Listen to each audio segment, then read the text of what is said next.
Welcome to this week's Reddit story compilation. These are the 8 most popular stories from this week. Let's begin. Story 1. Who was she with? My wife insisted on separate vacations every year. Then I found out who she was traveling with. I knew something was wrong when my wife started looking forward to vacations without me more than vacations with me. At first, I didn't think much of it. Emily and I had been married for 11 years. We had 2 kids, demanding jobs, and busy schedules. So when she suggested taking a girls' trip every year, I thought it was healthy. Everyone needs time with friends, she'd say, and honestly, I agreed. The first couple of years seemed normal. She'd come back relaxed and happy. She'd show me pictures of beaches and restaurants, but eventually, little things started bothering me. The photos never showed the same friends. Her stories were vague, and she'd always seemed strangely defensive whenever I asked about the trips. Then one year, she accidentally left her iPad at home. I wasn't snooping, I just wanted to watch Netflix. But a message popped up. Can't wait for next week. Same room as always. My stomach dropped. The message was from someone named Chris. I sat there staring at the screen. Chris wasn't one of her friends. Chris was my best friend, the man who stood beside me at my wedding. I felt sick.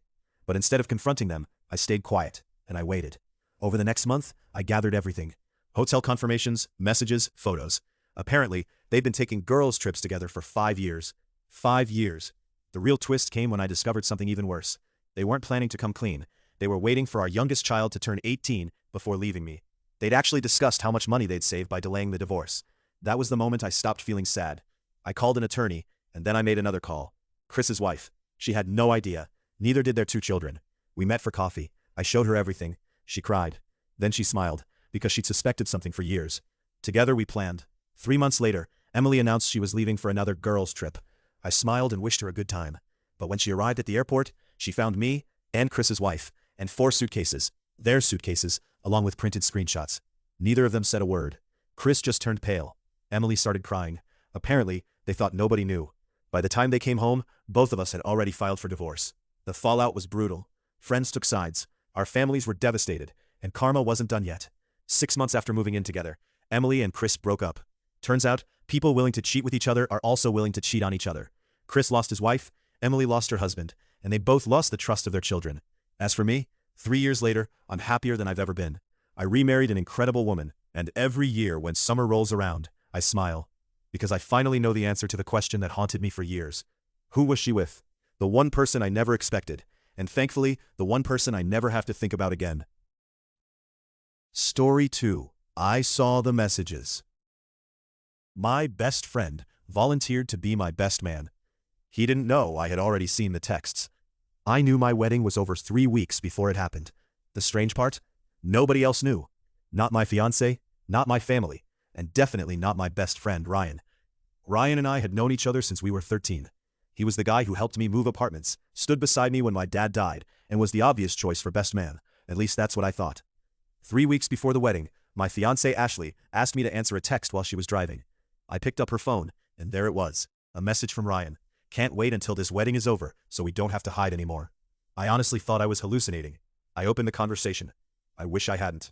There were hundreds of messages, pictures, hotel reservations, plans. Apparently they'd been sleeping together for almost a year. And the real twist? Ryan had been encouraging me to marry Ashley because he didn't want anyone suspecting anything. They planned to wait a while after the wedding before coming clean. I felt physically sick, but I stayed calm. I didn't confront them. I didn't yell. I just smiled and acted normal. And I let Ryan continue planning my bachelor party. He even volunteered to give a speech at the reception. That's when I got an idea. The wedding day arrived. Everyone looked happy. Ryan stood beside me. Ashley walked down the aisle. And when the officiant asked if anyone objected, I said 2 words. I do. The room went silent. Ashley laughed nervously. Ryan looked confused. Then I asked the DJ to play a video. It started with pictures of Ashley and me. Everyone smiled. Then the screenshots appeared. Message after message. Hotel receipts. Photos. And finally, one text from Ryan that simply read, "Imagine standing next to him at the altar while knowing what we've done." The room exploded. Ashley burst into tears. Ryan looked like he was going to faint. My mother started crying. Ashley's father stood up and yelled, "Are you kidding me?" And Ryan's wife, yes, wife, because he was married too. She walked over and slapped him so hard you could hear it across the room. Apparently, she had no idea either. Then came the best part. Neither family defended them. Not one person.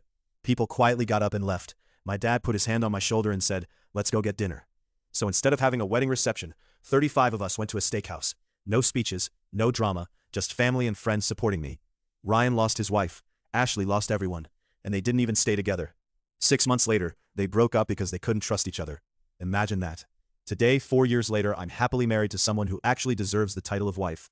And every once in a while, someone asks why I never had a first wedding. I just smile. I had a catered breakup party, and honestly, it was worth every penny. Story 3. I trained my replacement. My boss forced me to train my replacement. Nobody knew I'd already accepted another job. I knew I was getting fired when my boss introduced my replacement and called him my assistant. I'd worked for the company for 9 years. I built most of the processes we used. I trained nearly everyone in my department, and I honestly thought I was valued. Then one Monday morning, my boss Steve introduced a guy named Brandon. "He's going to be shadowing you," Steve said. At first, I thought Brandon was a new hire, but after a week, it became obvious. He wasn't shadowing me. He was replacing me. Steve started excluding me from meetings. Brandon was copied on every email. And then one Friday, Steve called me into his office. "We think it's time for some fresh ideas," he said. "But we'd like you to spend the next month training Brandon before we discuss your transition." Discuss my transition. I almost laughed. They wanted me to train the guy taking my job. The funny thing, Steve thought I was trapped. He had no idea I'd already accepted another offer. 3 weeks earlier, a competitor had recruited me. Better title, better benefits, and nearly double the salary. I just hadn't told anyone yet. So I smiled, and I trained Brandon. Honestly, I liked the guy. He wasn't the problem. Steve was. Over the next month, Brandon kept asking me strange questions. "Why doesn't anyone know how this system works? Why do you manually fix these reports every morning? Wait, you built all of this yourself?" Eventually he figured it out. "Steve's replacing the wrong person, isn't he?" he asked. I just smiled.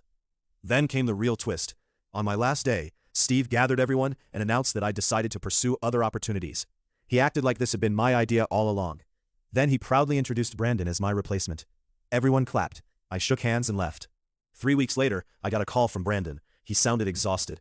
Apparently, half the department's systems depended on scripts and processes I'd created. Things nobody had documented because I maintained them myself. Reports were failing, clients were complaining, Steve blamed Brandon, Brandon quit. Then 2 more people left. By the second month, the department was falling apart. And that's when Steve called me. He offered me my old job back, with a 10% raise. I nearly spit out my coffee. I politely declined. Then I told him what I was making now. Silence. A week later, Steve was fired. Upper management finally realized he'd pushed out one of their highest performing employees. The best part? A year later, Brandon joined my new company. He's one of my closest friends now, and every once in a while, we'll laugh about the month I spent training him.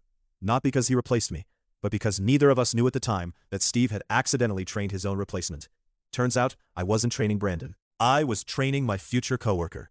And Steve was training himself out of a job. Story 4. Who was he with? My husband insisted on taking one guy's trip every year. Then I found out who he was really traveling with. I knew something was wrong when my husband stopped inviting me to the airport. For 10 years, Ryan had taken a week-long guy's trip every summer with his best friend Mike. I never questioned it. Everyone deserves time with friends. Besides, he always came back relaxed and full of stories. At least he used to. Over the last couple of years, things changed. He became protective of his phone. He stopped taking pictures on the trips. And whenever I asked about Mike, he'd get strangely defensive. But what really bothered me was my younger sister Emily. She was 29, recently divorced, and suddenly seemed unavailable every time Ryan left town. I ignored the feeling. Who thinks like that? Then one summer, Ryan kissed me goodbye and headed to the airport. A few hours later, I called Emily. No answer. I texted her. Nothing. Her location sharing had mysteriously stopped. That's when I got a terrible feeling. Still, I told myself I was crazy. Until 2 days later. Emily accidentally posted a picture to Instagram. It was only up for 30 seconds, but I saw it. A beach, 2 drinks, and Ryan's reflection in her sunglasses. My entire world collapsed. I didn't cry. I didn't scream. I took screenshots. Then I called Mike. And that's when I discovered the real twist. Mike hadn't been on the last 3 guys' trips. He thought Ryan had stopped coming because of work. Apparently my husband had been using his name as an excuse. I nearly threw up, but I stayed quiet. For 4 more days. When they came home, I acted normal. For 3 weeks, I gathered evidence, messages, hotel reservations, credit card statements, everything. And then I made one phone call. Mom. At first she refused to believe me, until I sent the photos. The fallout was nuclear. Dad nearly had a heart attack. My brother drove to my house ready to kill Ryan. And my mother completely cut Emily off. But the biggest surprise came from Grandma. She simply said, "I always knew that girl couldn't be trusted." Apparently Emily had tried flirting with Ryan years earlier, and Grandma never forgot. The divorce was ugly, and Emily thought she finally won. She moved in with Ryan, posted pictures online, acted like they were soulmates. That lasted 7 months. Because Ryan cheated on her. With one of her coworkers. I still laugh about that. Not because it was funny, but because she cried to our mother and begged everyone to forgive her. Nobody did. Today I have full custody of our kids. I'm remarried to a wonderful man. And every summer we take family vacations together. Funny enough, they're my favorite time of year. Because the season that destroyed my marriage ended up giving me my life back. And as for Emily, I haven't spoken to her in 4 years. Sleeping with your sister's husband isn't one of them. Story 5. I still showed up. I found out my fiancé was cheating an hour before our wedding. I still walked down the aisle. I knew my wedding was over an hour before it started, and nobody had any idea. Not my parents, not the guests, and definitely not my fiancé, Jason. We'd been together for 6 years. The venue was paid for. The flowers were delivered. 200 people were already arriving. Then my maid of honor, Sarah, came into the bridal suite, looking pale. She handed me her phone and said, "I didn't know if I should tell you." I wish she hadn't. On the screen were screenshots from Jason's Instagram messages. Not with some random woman. With one of my bridesmaids. Katie. The same Katie who had spent the entire morning helping me get ready. There were months of messages, pictures, hotel reservations, and one text that made me physically sick. After today, we won't have to hide anymore. Apparently they planned to wait until after the wedding to tell me. I couldn't breathe. Sarah wanted to call everything off. My mother wanted to throw Jason out. But after 30 minutes of crying, I made a decision. I put on my dress, and I walked down the aisle. Jason smiled, Katie smiled. Neither of them knew. The ceremony lasted 12 minutes. I barely remember it. Everyone cheered. Pictures were taken. And then came the reception. Jason stood up to thank everyone. Katie sat at the bridal table smiling. Then I stood up and asked the DJ for the microphone. I thanked everyone for coming. I thanked my parents. And then I said, "Before we eat, I'd like to share a short slideshow about our relationship." Everyone smiled. The screen lit up. First came normal photos, vacations, engagement pictures. Then suddenly, screenshots, text messages, hotel receipts, pictures. And finally the message, "After today, we won't have to hide anymore." The room went silent. Jason looked like he'd seen a ghost. Katie burst into tears. Her husband, yes, husband, stood up so fast he knocked his chair over. Apparently he had no idea either. My father walked over and calmly told Jason to leave. Katie's husband followed them outside. I have no idea what was said, and honestly, I didn't care. But here's the real twist. Instead of going home, everyone stayed. My uncle yelled, "The food's already paid for." And somehow the reception turned into the greatest party I've ever attended. People danced, my cousins ordered extra drinks, my grandmother toasted to losing 200 pounds of dead weight, and my dad and brothers made sure Jason never came near me again. Jason and Katie tried dating publicly afterward. They lasted 4 months. Turns out, people who cheat together don't trust each other. Shocking. As for me, 3 years later, I'm married to an incredible man who treats me with respect. And every anniversary, my family jokes about the time I threw the world's most expensive breakup party. Honestly, because I may have lost a husband that day, but I gained the truth. And that's a much better wedding gift. Story 6. I saw the messages. My best friend volunteered to help plan my anniversary party. She didn't know I'd already seen the texts. I knew my marriage was over 3 months before our anniversary party. The strange part, nobody knew except me. Not my husband, and definitely not my best friend Melissa. Melissa and I had been inseparable since high school. She was the maid of honor at my wedding. She held my hand when I had my first child. I trusted her with everything. So when my husband, Brian, suggested throwing a huge party for our 50th anniversary, I was excited. And Melissa volunteered to help. At least, she pretended to. 3 months before the party, Brian asked me to answer a text while he was driving. That's when I saw it. A message from Melissa. "Don't worry, 3 more months and nobody will suspect anything." My stomach dropped. I opened the conversation. I wish I hadn't. There were hundreds of messages, pictures, hotel reservations, inside jokes, and one message that made me physically sick. "After the anniversary, we'll finally stop pretending." They had been together for 2 years. 2 years. And the real twist? Melissa's husband, Tom, had no idea. Neither did their 2 children. I wanted to scream. Instead, I smiled, and I waited. For 3 months. I let Melissa help decorate. I let Brian brag about the party, and I gathered evidence. Texts, photos, credit card statements, everything. Then I called Tom. At first he thought I was joking. Then I sent him the screenshots. He cried. Then he apologized to me. Apparently he'd suspected something for over a year, but convinced himself he was imagining it. Together we decided to let the party happen.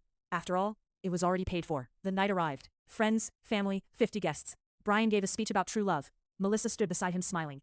Then I stood up. I thanked everyone for coming, and I announced that I'd prepared a slideshow celebrating 15 years together. Everyone applauded. The screen lit up. Wedding pictures, vacation photos, our kids growing up. Then suddenly, screenshots, text messages, pictures, hotel reservations. And finally, one message from Melissa. Imagine helping her plan the party while sleeping with her husband. The room went silent. Brian nearly dropped his drink. Melissa burst into tears. But the best part? Tom stood up beside me and said, Since we're sharing surprises, I filed for divorce this morning. You could have heard a pin drop. Nobody defended them.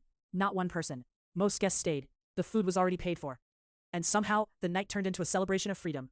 Brian and Melissa moved in together 2 months later and broke up 7 months after that. Apparently, trust is hard when your relationship starts with lies. Tom and I became close friends. Our kids still spend holidays together. And every year, instead of celebrating an anniversary, I celebrate something much better. The day I stopped being lied to. Funny enough, the two people I trusted most destroyed my marriage. But they also gave me something I never expected. Peace. And that turned out to be a much better gift. Story 7. Why did she have 2 phones? My wife said her old phone was broken. Then I found out why she needed 2 of them.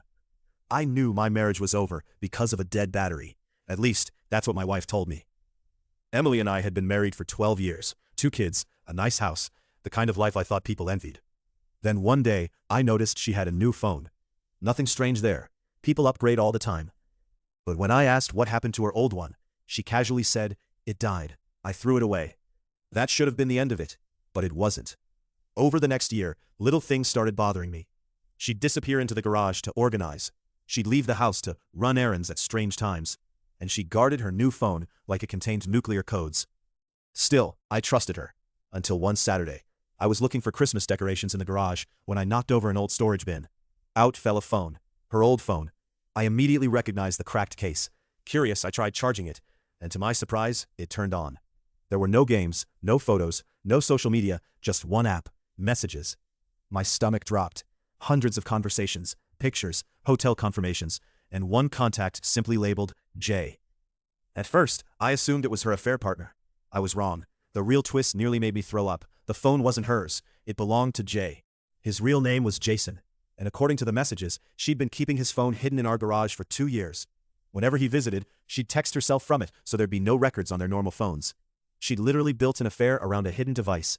2 years, while I sat 10 feet away, watching television. I wanted to confront her immediately. Instead, I called an attorney. Then I called Jason's wife. Apparently, she had suspected something for months. Together, we gathered everything. Texts, pictures, receipts, hotel stays, the works. Then came Emily's birthday party. Family, friends, 30 people, and Jason, because he was one of our neighbors. Halfway through dinner, Jason's wife stood up. She walked over to him and placed the old phone on the table. Then she simply said, "You forgot this." The room went silent. Emily turned white. Jason looked like he'd seen a ghost. And everyone understood immediately. Neither family defended them. Not one person. The divorces were finalized within a year. Emily and Jason moved in together and lasted exactly 8 months. Apparently, trust is difficult when your relationship starts with lies. As for me, 3 years later, I'm remarried. My wife laughs at how paranoid I became about phones, but every now and then she'll ask me why I still keep that old cracked device locked in a drawer. I always smile. Because that phone didn't ruin my life. It saved it. Funny enough, the thing my wife tried hardest to hide ended up exposing everything. And all because she forgot one simple thing. Batteries can be recharged. Story 8. I saw the photos. My brother insisted on planning my bachelor party. He didn't know I'd already seen the pictures. I knew my wedding was over 2 months before it happened. The crazy part? Nobody knew except me. Not my fiancé, not my parents, and definitely not my brother, Matt. Matt and I had always been close. Growing up, he was my hero. He taught me how to drive. He helped me through college. And when I proposed to my fiancée Sarah, he was the first person I called. So when he insisted on planning my bachelor party, I thought it was sweet. Until I saw the pictures. It happened completely by accident. Sarah had asked me to print some photos from her phone for our wedding slideshow. While I was transferring them, I noticed an album I'd never seen before. At first, I thought it was old vacation pictures. Then I saw Matt. Not at family gatherings, not at birthdays, at a hotel. Holding Sarah, kissing her. My entire world stopped. I wish I could say I closed the phone. I didn't. There were dozens of photos, messages, videos, and the real twist, they had been together for over a year. A year, while helping me plan my wedding. While Matt helped me pick out rings. While Sarah smiled and talked about our future. I wanted to throw up, but I stayed quiet. For 2 months. Matt planned the bachelor party, Sarah planned the wedding, and I gathered evidence. Then I made one phone call, Matt's wife. Because yes, my brother was married, and she had no idea. Neither did their kids. At first she refused to believe me, until I sent her the pictures. Then she cried, then she thanked me. Together we decided to let them keep lying. The wedding day came. Guests arrived. The ceremony started. And right before Sarah walked down the aisle, I stepped in front of everyone. I took the microphone and said, "Before we begin, I think my brother and my fiancé deserve to sit together." The room went silent. Sarah looked confused. Matt laughed nervously. Then I asked the DJ to put something on the screen. Vacation photos, hotel selfies, messages, and finally, one picture that said everything. My brother and Sarah kissing on the beach while I was out of town visiting my dying father. My mother fainted. My father cried. Matt's wife walked up and threw her wedding ring at him, and Sarah's father looked like he wanted to kill somebody. The ceremony ended right there. But here's the best part. The reception was already paid for. So everyone stayed. My uncle ordered drinks, my cousins danced, and somehow, my cancelled wedding turned into the biggest family reunion we'd had in years. Matt and Sarah moved in together afterward. They lasted 6 months. Turns out, people who spend a year lying to everyone don't trust each other very much. My brother lost his wife, Sarah lost her friends, and both of them lost their families. As for me, I'm happily married now, and every year on my anniversary, my wife jokes that she's glad she wasn't invited to my first wedding. I smile, because technically I never had one. I just had the world's most expensive breakup party, and honestly, it was worth every penny. Thanks for watching. If you enjoyed these Reddit stories, don't forget to subscribe for new uploads every day. See you in the next story.